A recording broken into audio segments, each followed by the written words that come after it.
नमस्कार साथियों। मैं अनीता श्रीवास्तव आपका हार्दिक अभिनंदन करती हूँ। श्रीमद् वाल्मीकि रामायण में आज का प्रसंग है सीता जी के पूछने पर हनुमान जी का श्री राम के शारीरिक चिन्हों और गुणों का वर्णन करना तथा नर वानर की मित्रता का प्रसंग सुनाकर सीता जी के मन में विश्वास उत्पन्न करना।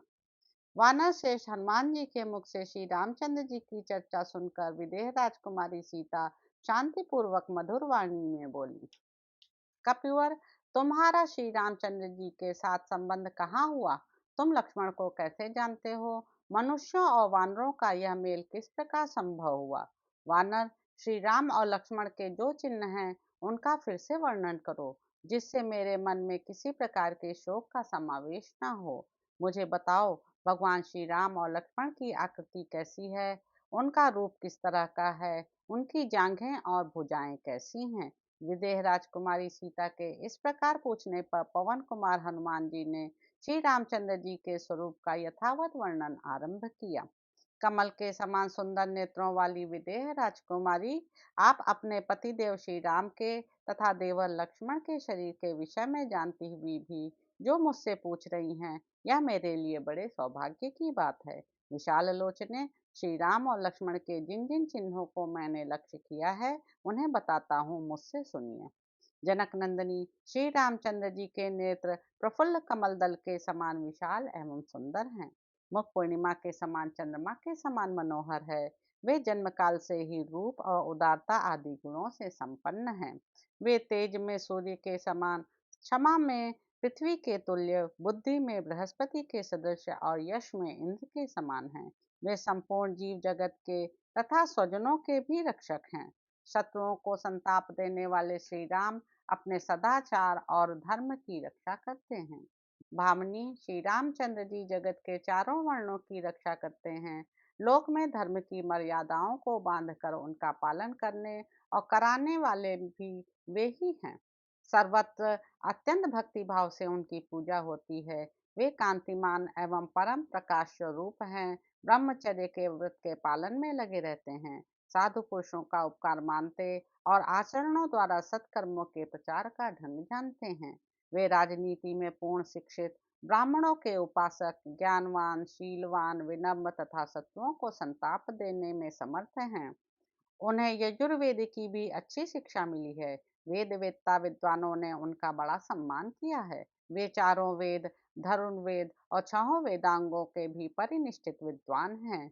उनके कंधे मोटे, भुजाएं बड़ी बड़ी, गला शंख के समान और मुख सुंदर है। गले की हंसली मांस से ढकी हुई है तथा नेत्रों में कुछ कुछ लालिमा है। वे लोगों में श्री राम के नाम से प्रसिद्ध हैं। उनका स्वर दुंदुभि के समान गंभीर और शरीर का रंग सुंदर एवं चिकना है। उनका प्रताप बहुत बढ़ा चढ़ा है। उनके सभी अंग सुडौल और बराबर हैं। उनकी कांति श्याम है। उनके तीन अंग स्थिर हैं। भौहें, भुजाएं और मेरु, ये तीन अंग लंबे हैं। केशों का अग्रभाग, अंडकोश और घुटने, ये तीन समान बराबर हैं। वक्षस्थल, नाभि के किनारे का भाग और उदर, ये तीन उभरे हुए हैं। नेत्रों के कोने, नख और हाथ पैर के तलवे, ये तीन लाल हैं। शिश्न का अग्रभाग, दोनों पैरों की रेखाएं और सिर के बाल, ये तीन चिकने हैं तथा स्वर, चाल और नाभि, ये तीन गंभीर हैं। उनके उदर तथा गले में तीन रेखाएं हैं। तलवों के मध्य भाग, पैरों की रेखाएं और स्तनों के अग्रभाग, ये तीन धसे हुए हैं। गला, पीठ और दोनों पिंडलियां, ये चार अंग छोटे हैं। मस्तक में तीन भंवरे हैं। पैरों के अंगूठे के नीचे तथा ललाट में चार चार रेखाएं हैं। वे चार हाथ ऊंचे हैं। उनके कपोल, भुजाएं, जांघें और घुटने, ये चार अंग बराबर हैं। शरीर में जो दो दो की संख्या में 14 अंग होते हैं, वे भी उनके परस्पर सम हैं। उनकी चारों कोनों की चारों दाढ़ें शास्त्रीय लक्षणों से युक्त हैं। वे सिंह, बाघ, हाथी और सांड, इन चार के समान चार प्रकार की गति से चलते हैं। उनके ओठ, ठोड़ी और नासिका सभी प्रशस्त हैं। केश, नेत्र, दांत, त्वचा और पैरों के तलवे, इन पांचों अंगों में स्निग्धता भरी है। दोनों भुजाएं, दोनों जांघें, दोनों पिंडलियां, हाथ और पैरों की उंगलियां, ये आठ अंग उत्तम लक्षणों से संपन्न हैं।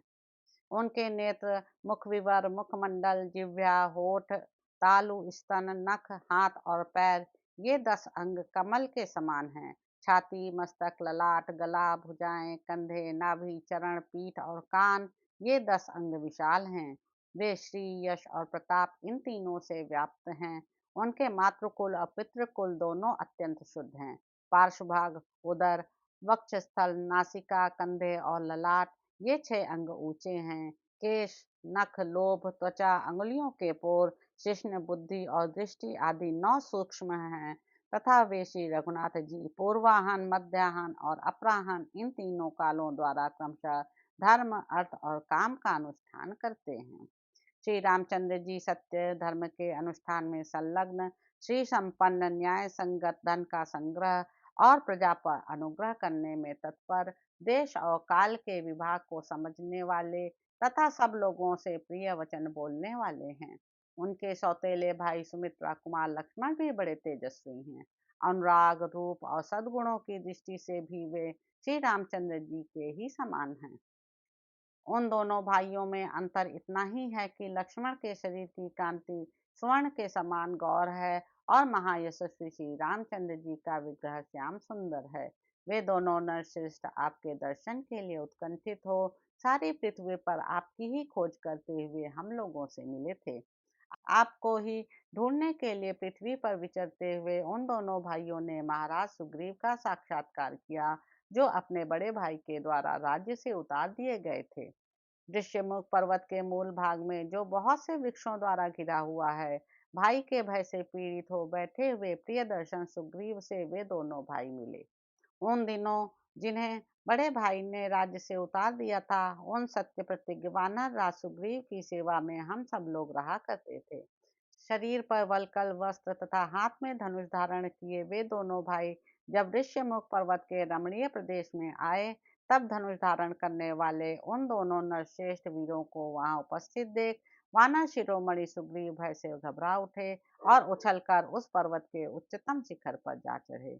उस शिखर पर बैठने के पश्चात वानर राज सुग्रीव ने मुझे ही शीघ्रता पूर्वक उन दोनों बंधुओं के पास भेजा। सुग्रीव की आज्ञा से उन प्रभावशाली, रूपवान तथा शुभ लक्षण संपन्न दोनों पुरुष सिंह वीरों की सेवा में मैं हाथ जोड़कर उपस्थित हुआ। मुझसे यथार्थ बातें जानकर उन दोनों को बड़ी प्रसन्नता हुई। फिर मैं अपनी पीठ पर चढ़ाकर उन दोनों पुरुषोत्तम बंधुओं को उस स्थान पर ले गया। वहां महात्मा सुग्रीव को मैंने इन दोनों बंधुओं का यथार्थ परिचय दिया। तत्पश्चात श्री राम और सुग्रीव ने परस्पर बातें की। इससे उन दोनों में बड़ा प्रेम हो गया। वहां उन दोनों यशस्वी वानरेश्वर और नरेश्वरों ने अपने ऊपर बीती हुई पहले की घटनाएं सुनाई तथा दोनों ने दोनों को आश्वासन दिया। उस समय लक्ष्मण के बड़े भाई श्री रघुनाथ जी ने स्त्री के लिए अपने महातेजस्वी भाई बाली द्वारा घर से निकाले हुए सुग्रीव को सांत्वना दी। तत्पश्चात अनायास ही महान कर्म करने वाले भगवान श्री राम को आपके वियोग से जो शोक हो रहा था, उसे लक्ष्मण ने वानर राज सुग्रीव को सुनाया। लक्ष्मण जी की कही हुई यह बात सुनकर वानरराज सुग्रीव उस समय ग्रहग्रस्त सूर्य के समान अत्यंत कांतिहीन हो गए। तदंतर वानर युद्धपतियों ने आपके शरीर पर शोभा पाने वाले उन सब आभूषणों को ले आकर बड़ी प्रसन्नता के साथ श्री रामचंद्र जी को दिखाया, जिन्हें आपने उस समय पृथ्वी पर गिराया था, जबकि राक्षस आपको हर कर लिए जा रहा था।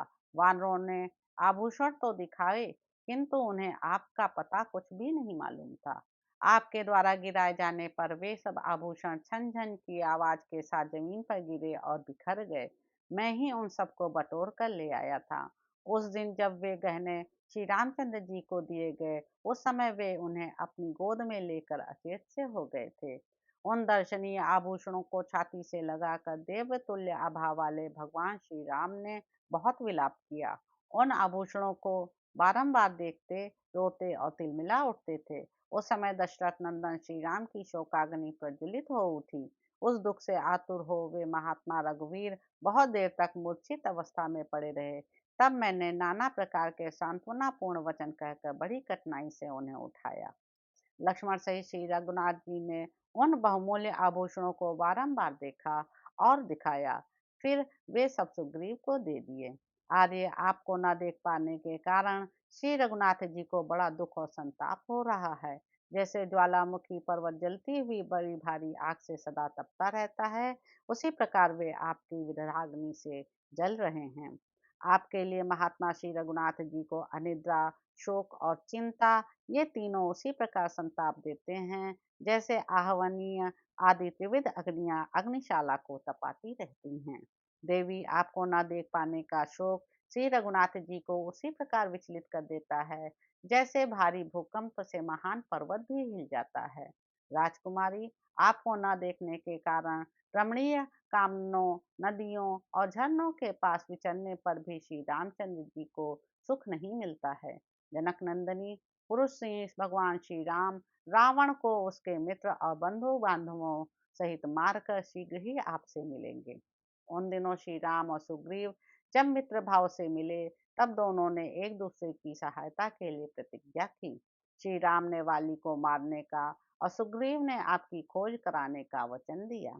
इसके बाद उन दोनों वीर राजकुमारों ने किष्किंधा में जाकर वानर राज वाली को युद्ध में मार गिराया। युद्ध में वेगपूर्वक वाली को मारकर श्री राम ने सुग्रीव को समस्त भालुओं और वानरों का राजा बना दिया। देवी, श्री राम और सुग्रीव में इस प्रकार मित्रता हुई है। मैं उन दोनों का दूत बनकर यहाँ आया हूँ। आप मुझे हनुमान समझें। अपना राज्य पाने के अनंतर सुग्रीव ने अपने आश्रय में रहने वाले बड़े बड़े बलवान वानरों को बुलाया और उन्हें आपकी खोज के लिए दसों दिशाओं में भेजा।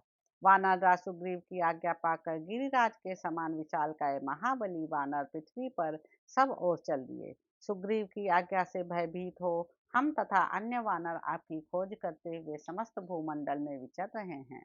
वाली के शोभाशाली पुत्र महाबली कपिश्रेष्ठ अंगद वानरों की एक तिहाई सेना साथ लेकर आपकी खोज में निकले थे।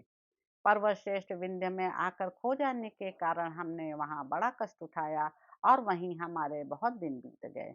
अब हमें कार्य सिद्धि की कोई आशा नहीं रह गई और निश्चित अवधि से भी अधिक समय बिता देने के कारण वानर राज सुग्रीव का भी भय था। इसलिए हम सब लोग अपने प्राण त्याग देने के लिए उद्यत हो गए। पर्वत के दुर्गम स्थानों, नदियों के तटों और झरनों के आसपास की सारी भूमि छान डाली, तो भी जब हमें श्री सीता का स्थान का पता नहीं चला, तब हम प्राण देने को तैयार हो गए। मरणांत उपवास का निश्चय करके हम सब के सब उस पर्वत के शिखर पर बैठ गए। उस समय समस्त वानर शिरोमणियों को प्राण त्याग देने के लिए बैठे देख कुमार अंगद अत्यंत शोक के समुद्र में डूब गए और विलाप करने लगे। विदेह नंदिनी, आपका पता न लगने, वाली के मारे जाने, हम लोगों के मरणांत उपवास करने तथा जटायु के मरने की बात पर विचार करके कुमार अंगद को बड़ा दुख हुआ था।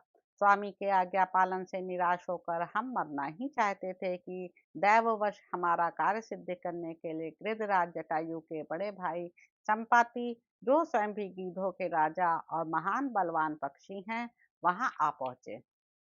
हमारे मुंह से अपने भाई के वध की चर्चा सुनकर वे कुपित हो उठे और बोले, वानर शिरोमणियों, बताओ मेरे छोटे भाई जटायु का वध किसने किया है? वह कहाँ मारा गया है? यह सब वृत्तांत मैं तुम लोगों से सुनना चाहता हूँ। तब अंगद ने जन स्थान में आपकी रक्षा के उद्देश्य से जूझते समय जटायु का उस भयानक रूपधारी राक्षस के द्वारा जो महान वध किया गया था, वह सब प्रसंग ज्यों का त्यों कह सुनाया। जटायु के वध का वृत्तांत सुनकर अरुण पुत्र संपाति को बड़ा दुख हुआ। वरारोह, उन्होंने ही हमें बताया कि आप रावण के घर में निवास कर रही हैं। संपाति का वह वचन वानरों के लिए बड़ा हर्षवर्धक था। उसे सुनकर उन्हीं के भेजने से अंगद आदि हम सभी वानर आपके दर्शन की आशा से उत्साहित हो विंध्य पर्वत से उठकर समुद्र के उत्तम तट पर आए। इस प्रकार अंगद आदि सभी हृष्ट पुष्ट वानर समुद्र के किनारे आ पहुंचे। आपके दर्शन के लिए उत्सुक होने पर भी सामने अपार समुद्र को देखकर सब वानर फिर भयानक चिंता में पड़ गए। समुद्र को देखकर वानर सेना कष्ट में पड़ गई है, यह जानकर मैं उन सबके तीव्र भय को दूर करता हुआ 100 योजन समुद्र को लांघ कर यहाँ आया हूँ। राक्षसों से भरी हुई लंका में मैंने रात में ही प्रवेश किया है। यहाँ आकर रावण को देखा है और शोक से पीड़ित हुई आपका भी दर्शन किया है। सती शिरोमणि, यह सारा वृत्तांत मैंने ठीक ठीक आपके सामने रखा है। देवी, मैं दशरथ नंदन श्री राम का दूत हूँ, अतः आप मुझसे बातें कीजिए। मैंने श्री रामचंद्र जी के कार्य की सिद्धि के लिए यह सारा उद्योग किया है और आपके दर्शन के निमित्त मैं यहाँ आया हूँ। देवी, आप मुझे सुग्रीव का मंत्री तथा वायु देवता का पुत्र हनुमान समझें। देवी, आपके पतिदेव समस्त शस्त्रधारियों में श्रेष्ठ ककुस्थ कुलभूषण श्री रामचंद्र जी सकुशल हैं तथा बड़े भाई की सेवा में संलग्न रहने वाले शुभ लक्षण लक्ष्मण भी प्रसन्न हैं। वे आपके उन पराक्रमी प्रतिदेव के हित साधन में ही तत्पर रहते हैं। मैं सुग्रीव की आज्ञा से अकेला ही यहाँ आया हूँ। इच्छानुसार रूप धारण करने की शक्ति रखता हूँ। आपका पता लगाने की इच्छा से मैंने बिना किसी सहायक के अकेले ही घूम फिर कर इस दक्षिण दिशा का अनुसंधान किया है। आपके विनाश की संभावना से जो निरंतर शोक में डूबे रहते हैं, उन वानर सैनिकों को यह बताकर कि आप मिल गई हैं, मैं उनका संताप दूर कर दूंगा। यह मेरे लिए बड़े हर्ष की बात होगी। देवी, मेरा समुद्र को लांघकर यहाँ तक आना व्यर्थ नहीं हुआ। सबसे पहले आपके दर्शन का यह यश मुझे ही मिलेगा। यह मेरे सौभाग्य की बात है। महापराक्रमी श्री रामचंद्र जी राक्षस राज रावण को उसके पुत्र और बंधु बांधवों सहित मारकर शीघ्र ही आपसे आकर मिलेंगे। विदेह नंदिनी, पर्वतों में माल्यवान नाम से प्रसिद्ध एक उत्तम पर्वत है। वहाँ केसरी नामक वानर निवास करते थे। एक दिन वे वहां से गोकर्ण पर्वत पर गए। महाकपि केसरी मेरे पिता हैं। उन्होंने समुद्र के तट पर विद्यमान उस पवित्र गोकर्ण तीर्थ में देवर्षियों की आज्ञा से शंभ साधन नामक दैत्य का संहार किया था।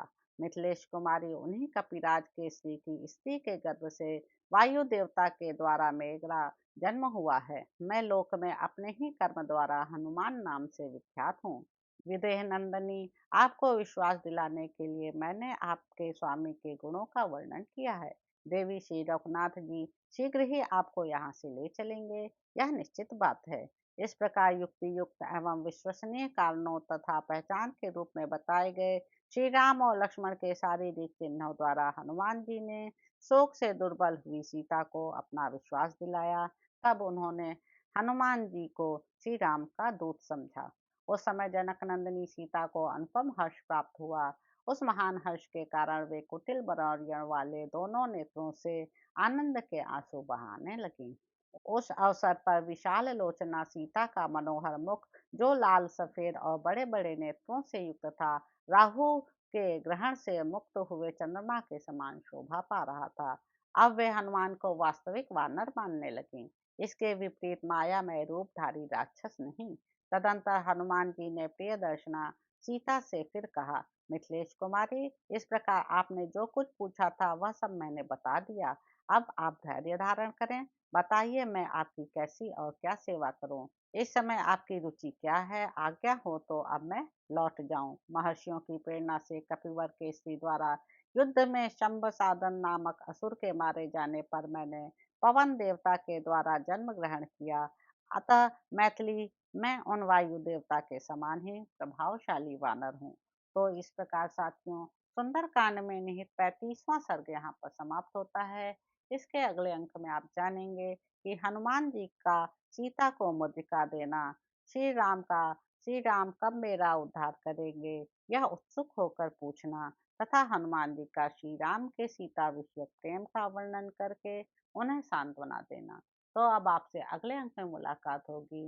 मेरे YouTube चैनल संवाद विद अनीता को लाइक करें, शेयर करें, सब्सक्राइब करें। धन्यवाद साथियों।